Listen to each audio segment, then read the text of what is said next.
Bon, ce matin à toi, j'espère que tu te portes bien. Alors aujourd'hui, je veux t'inviter à écouter la parole du jour.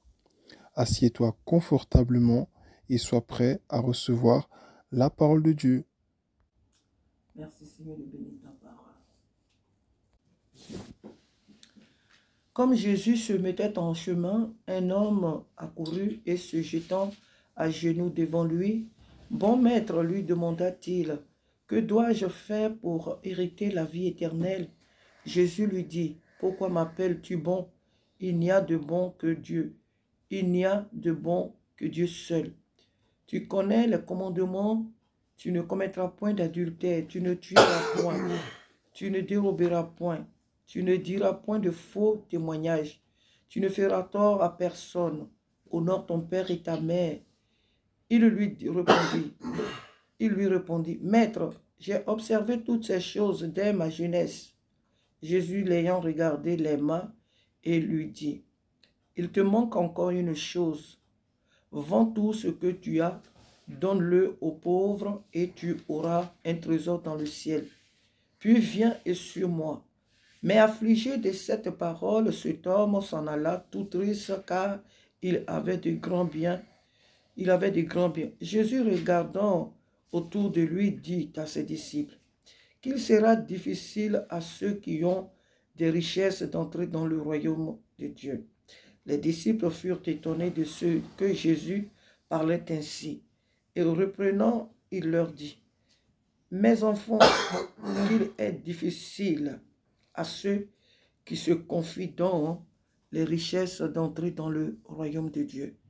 Il est plus facile à un chameau de passer par le trou d'une aiguille qu'à un riche d'entrer dans le royaume de Dieu. Les disciples furent encore plus étonnés et ils se dirent les uns aux autres, « Et qui peut être sauvé ?» Jésus les regarda et dit, « Cela est impossible aux hommes, mais non à Dieu, car tout est possible à Dieu. » Amen. Alors ce matin, pour être court, le texte a été un peu long, mais il faut comprendre ici que Jésus parle ici de ce jeune homme riche et qui se justifie en disant que il honore ses parents, il fait tout ce que Jésus a cité là. Il partage, il ne commet pas d'adultère, il ne rend pas de faux témoignages, il ne fait tort à personne, il honore ses parents. Mais Jésus lui dit cependant, il y a une chose que tu ne fais pas, vends tout ce que tu as et donne-le aux pauvres. Tout ce que tu as, donne-le aux pauvres. Cela était difficile pour ce jeune homme. Jésus n'était pas en train de dire à ce jeune homme de se dépouiller complètement. Il voulait lui dire de ne pas s'attacher. Jésus voulait dire à ce jeune homme de ne pas s'attacher à ses biens, mais de s'attacher à lui, de lui donner la première place dans sa vie. Et les disciples qui n'avaient toujours pas encore reçu le discernement, la révélation de la parole de Dieu, se sont dit, mais attends, les commandements que nos pères nous ont toujours, dont nos parents nous ont toujours parlé, honore ton père et ta mère et tout ça. Le jeune homme dit qu'il a rempli toutes les conditions. Et Jésus lui-même, quand il a regardé, il a aimé parce qu'il savait que ce jeune homme avait tout fait. Mais pourquoi encore il lui dit maintenant, il faut qu'il vende toute sa richesse? Donc qu'est-ce qui se passe? Est-ce que ça veut dire que nous aussi, on doit se dépouiller de tout ce que nous avons avant de suivre Jésus?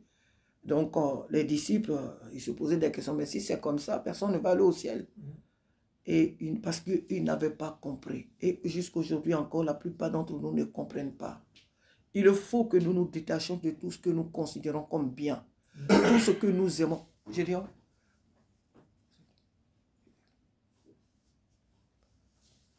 donc, il faut que nous détachions de tout ce que nous considérons. Tout ce qui représente pour nous une richesse, tout ce que nous croyons être précieux à nos yeux, ne doit pas passer premièrement avant Jésus-Christ. Les choses de ce monde ne doivent pas être précieuses à nos yeux que la vie de Christ, que la présence de Jésus-Christ dans notre vie. C'est de cela que Jésus parle. Tout ce qui est précieux à nos yeux, tout ce que nous considérons plus que Dieu, ne nous conduira pas au ciel. Parce que Dieu doit occuper, Jésus-Christ doit occuper la première place dans notre vie. Amen. Il faut que le Seigneur Jésus soit à la première place Et il n'y en a pas deux, il ne doit pas avoir deux places.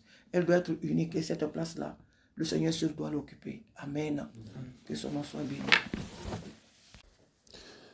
Merci à toi d'avoir écouté ce message et n'oublie pas de faire de l'Éternel tes délices. Donne-lui la première, la dernière, la place centrale de ta vie. Que Dieu te bénisse et très bonne journée.